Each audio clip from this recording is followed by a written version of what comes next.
Welcome to the IT Experience podcast. This is our monthly ITXM Insights episode, where we go through the current developments in the IT Experience Management world. Let's get on with this month's insights. Welcome to this new format of the IT Experience podcast.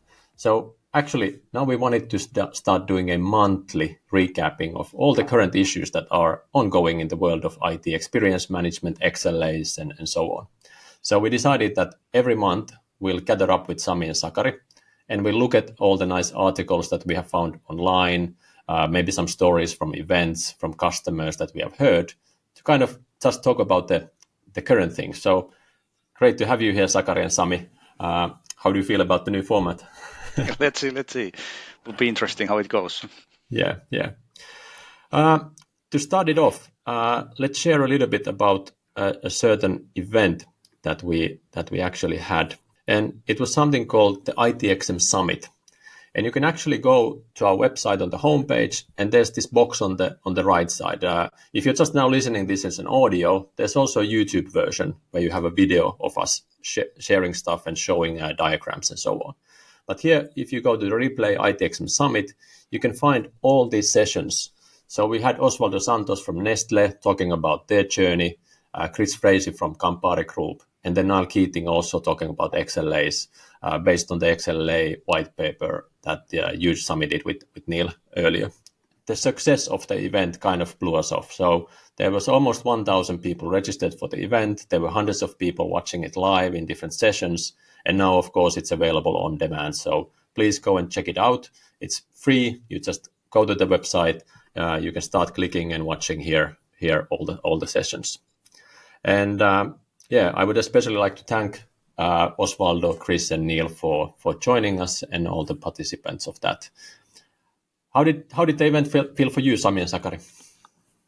Really great event. I really enjoyed, and of course we enjoyed much more the others speaking than myself. And sorry guys, even you speaking, but it was really kind of I would say even a learning for us, both from the concept side, because this was the first ITXM Summit, and for sure we are now doing another one later on this spring. But it really was a kind of a experience to hear them, how proudly Osvaldo and Chris were talking about their journeys. And that really always sounds so good. And I think that one aspect that was also very good was that it was very practical. I mean, it wasn't just theory and concepts, but they really told the story about how they are doing experience management today in their IT organization and how they are proving value for the business as a whole by doing so. Yeah, I totally agree. So thanks for everybody joining. There were also a lot of questions during the event. But then part of this monthly format is to deep dive into a few of articles and maybe reports and statistics that we have found online. And maybe to kick it off, we could take a look at one new blog that actually you, Sami, wrote with Roy Atkinson, the CEO and Principal Advisor from Clifton Butterfield LLC. Do you want to summarize a bit on what the trends driving IT experience management article is all about? First of all, big thanks for Roy. It's always a pleasure to discuss this kind of stuff with him and discuss about everything, Formula One or whatever. But this time second time we were discussing about what is going to happen this year. We did the same thing in the for 23, and some of the kind of themes are the same. But of course, there has been quite a lot of changes during this 1 year, and I think the biggest changes that we talk about in this article as well is the AI. We did talk about it already 1 year ago, but of course last year was a kind of big jump in that area, and it came to be better known by everybody, and not only the people that are believing in the AI stuff, but now it's more norm for everybody. But we talk about that in that article. Also, we talked about the whole market, human-centric IT and all that what is going on, and the IT budgets in overall. And in that area, there is a bit more positive tone that we feel. And I think that is also underlined in the other documents that we are going to go through today, that IT is believing there is a bit more money, resources to be used in this area during this year. But also we are talking about resources, and now, people resources, the humans running human-centric IT. But it's And we talk about it from the perspective that in some cases we see still that as a challenge for IT, or IT is seeing that a so big different thing that what we have now in IT, what kind of people we are now having experience might be a totally new thing for them. So how to train people, and on the other hand, do we have to recruit totally different kind of people to the team?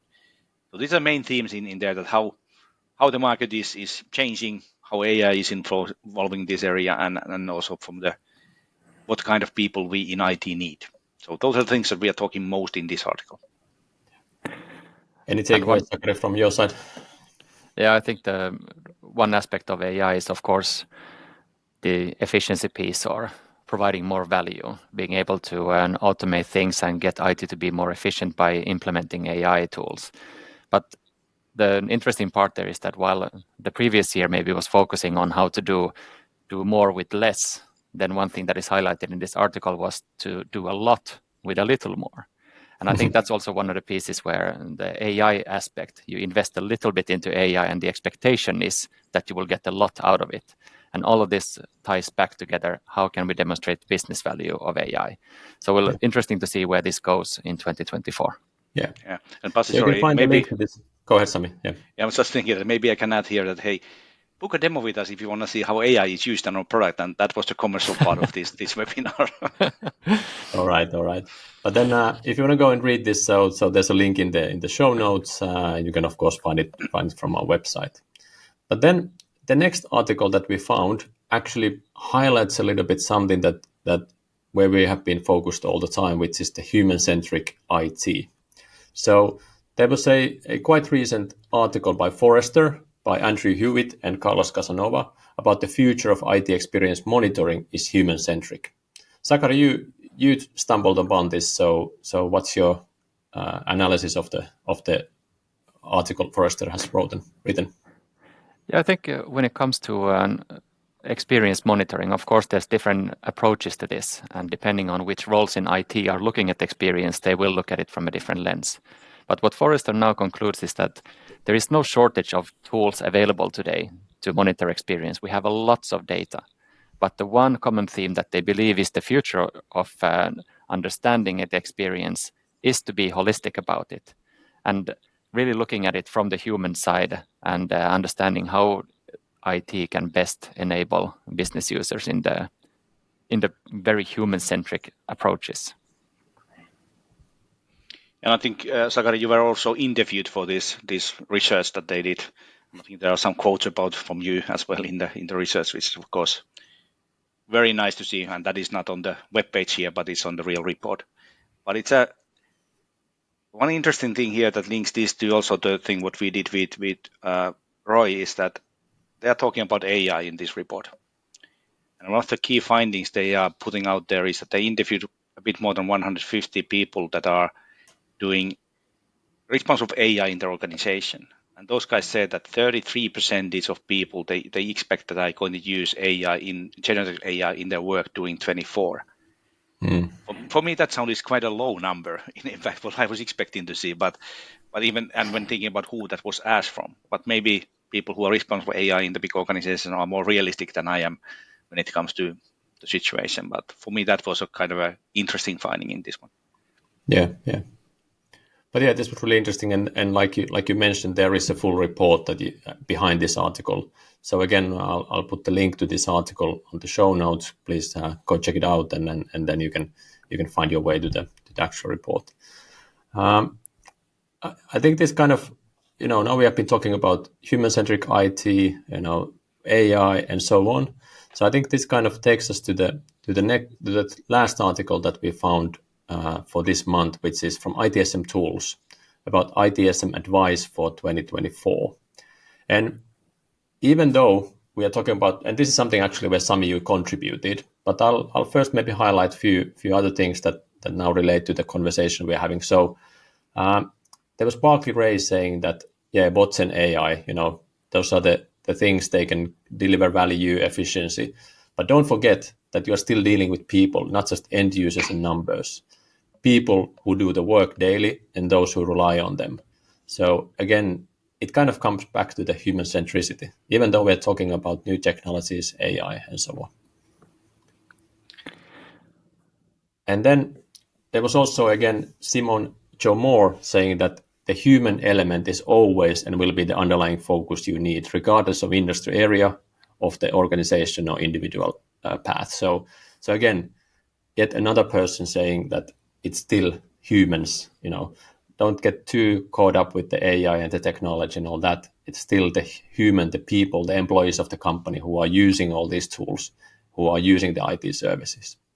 What did you, Sakari, find this before we let Sami to summarize what Sami added to the article? I think this just highlights exactly the same thing, that in IT often, I think maybe the utopia would be that IT would function perfectly all the time. There would be artificial intelligence taking care of all issues, and there wouldn't be a need for the human element. I mean, we know that we want to say that humans are the most important thing and should be human-centric. But I think also there is this dream of being able to have technology that is so frictionless and so perfect that it never requires support. But before we get there, and this is far away in the future, I think, it still is one thing that David Barrow highlights from Sol 7 Studio. He highlights that practice makes perfect. And I think this also goes nicely in hand with what we have seen among our customers, that it is a journey. You need to start working with transparency and with trust, and together learn how do you implement new technologies while still remaining human-centric. So this practice makes perfect, I think, is a good thing for IT to just consider, that you will make mistakes. You will sometimes implement things that don't have an impact on humans. But by having the data available and understanding how people feel will help you then do better next time. And like that, you get towards perfection. Perfect. Nice summary on that. But there, Sami, you contributed a bit, and maybe it's a bit related to the article you did with Roy as well. But what were the things that you highlighted in this article? Exactly the same ones that I talked with Troy about the resources of having right people involved, and talking about the AI part, and as well the kind of the maturity of the human-centric IT, and that being the focus. But if you, Pasi, scroll down a bit in that page, there is a list of different things that Sophie Danby, who is behind collecting this feedback, this one. So I would really recommend you guys to read this article. It has different sections about these recommendations coming from, I would say, 25 people or something like that. These are all people that have seen IT from ITSM perspective from different angles. So there is a lot of kind of views on the ITSM tools, AI in service management, the people and organization structure, experience management, and the value of service management. So small snippets. So it's kind of having, I would say there might be even conflicting opinions in it, which is totally fine, of course, and a good thing. But you will find information there that might get you thinking. And I really love this format that Sophia is using. And I think they have done this several times. I've been part of it at least 2 times now. Yeah. But it's a great format. There is great people in it, and I really enjoy to be part of that network. Yeah, and I think maybe one of the things that I would maybe highlight from your comments is that this kind of decision-making thing, that why human-centric IT, well, it's really about, when you think about IT investment decisions in 24, what would you need to focus on? Like, what is really the outcome? What are the right things to do? So maybe that's maybe a part to read from that article as well. But then we head out to the last section of this monthly podcast, which is really about the use case of the month.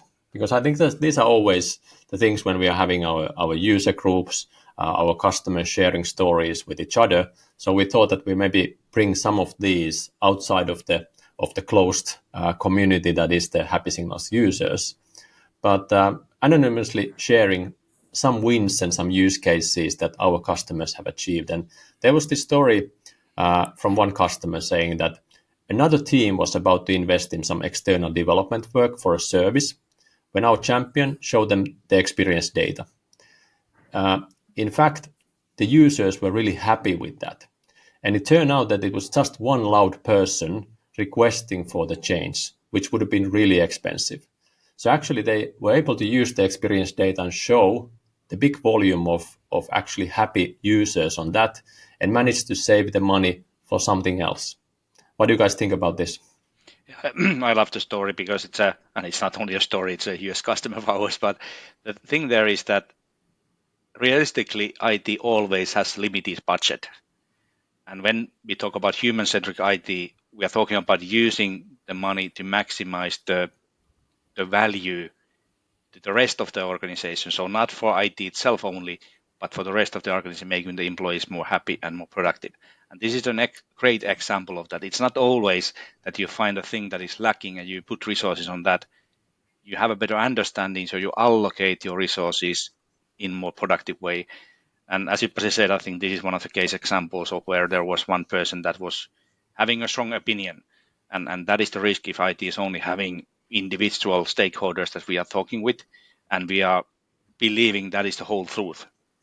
We are humans. We all have our own views. So having data of people experience really helps in there. So that's why I just love it. It's IT decision making in practice. Sakari, anything to add on that? No, I think Sami said it so well. So for this time, I'll just be quiet. Yeah.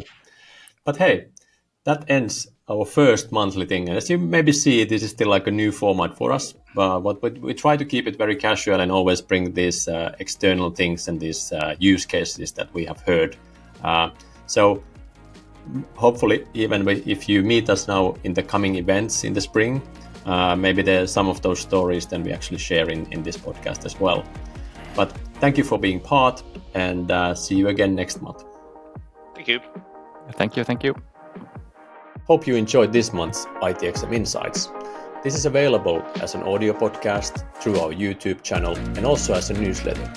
If you haven't yet registered, please go to happysignals.com/ITXM Insights.